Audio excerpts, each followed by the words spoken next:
Chers amis, bien le bonjour et bienvenue sur cette bulle de sagesse numéro 128 où nous allons parler de dons.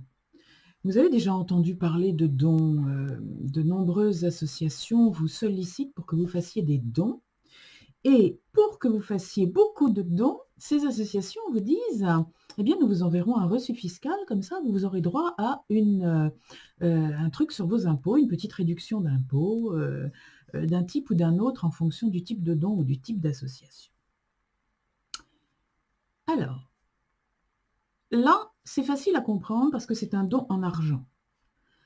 Vous donnez à une association pour des enfants, pour des animaux, pour je ne sais quoi. On vous envoie un reçu fiscal et si vous avez donné 50 €, le reçu fiscal vous permet de déduire de vos impôts une dizaine d'euros ou une vingtaine, je ne sais pas.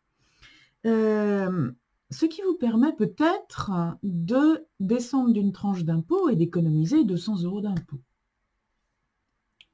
Donc, vous voyez que je viens de me livrer à un petit calcul et effectivement, il y a calcul. Lorsque vous donnez pour avoir un reçu fiscal pour réduire vos impôts, vous ne donnez pas pour faire plaisir à l'association qui va pouvoir, grâce à cela, nourrir plus d'enfants ou sauver plus d'animaux. Vous donnez parce que ça vous arrange, vous gagnez de l'argent en fait. En dépensant un petit peu, vous donnez. Donc ça n'est pas un investissement, ça n'est pas un don, c'est un investissement. C'est une mise. Vous allez gagner plus que ce que vous misez.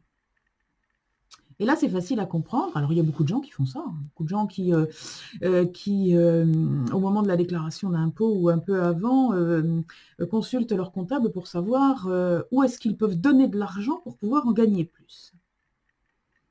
Et là, vous êtes en train de vous dire, ah, c'est moche comme technique dans le fond.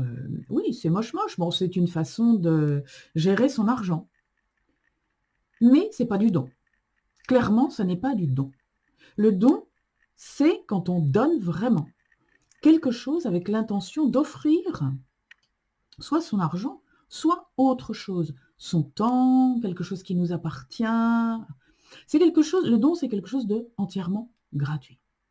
On n'attend pas de retour, sous aucune forme, même pas de la reconnaissance.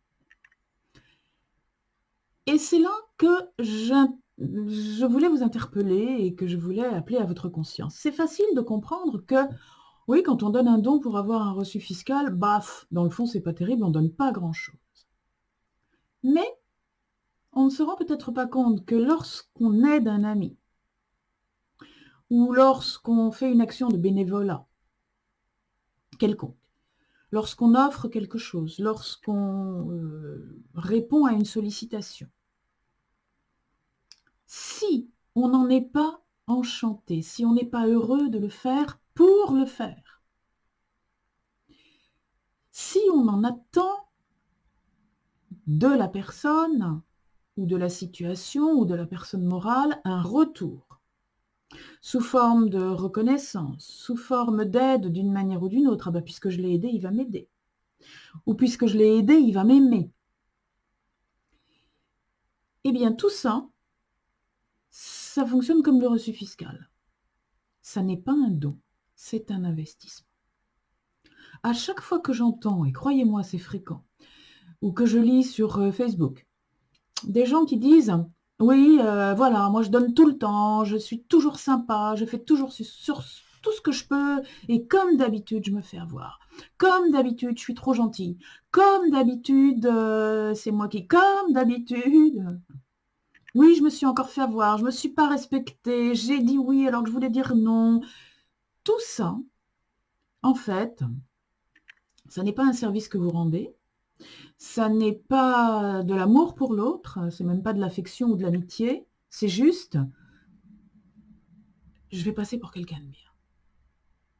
Je vais passer pour quelqu'un de généreux. Je vais faire en sorte qu'on ne puisse pas se passer de moi. Je vais acheter par mon service, par mon cadeau, par mon argent, je vais acheter la reconnaissance. Je vais acheter la présence. Je vais acheter l'amour. Enfin, c'est ce que je crois. Ça, c'est vraiment quelque chose, j'en ai déjà parlé à plusieurs reprises, c'est vraiment une chose sur laquelle je voudrais attirer l'attention. À partir du moment où on attend quoi que ce soit en retour de ce qu'on donne, on n'est pas dans le don, on n'est pas dans la générosité et on introduit pour le coup une dette karmique.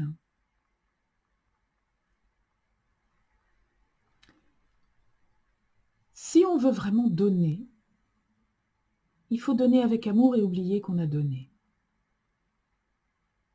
Complètement oublier qu'on a donné. Ne pas se rappeler 20 ans après qu'on a donné quelque chose et qu'on n'a pas eu de remerciement. Après, donner tout le temps n'est pas juste. C'est-à-dire que se vider en permanence, sans jamais recevoir, n'est pas quelque chose de juste. Je vous le dis fréquemment à tous les niveaux et pour des tas de situations. Dans la vie, tout est énergie. Et l'énergie, c'est quelque chose qui est équilibré. C'est-à-dire que si on donne tout le temps, si on donne tout le temps, si on donne tout le temps, on va finir par être vide. On n'aura plus rien à donner. Donc, il faut qu'il y ait un échange. Et si on donne tout le temps et qu'on se vide, comme la vie est le meilleur comptable qui soit, en quelque sorte, la vie sait ce qu'on donne. Et elle renvoie. Elle fait en sorte que, quand on donne pour de vrai avec le cœur, ça revienne d'une manière ou d'une autre. Donc quand on donne en permanence et qu'on se vide, on se vide, on se vide, on se vide, eh bien c'est qu'il y a quelque chose de pas juste.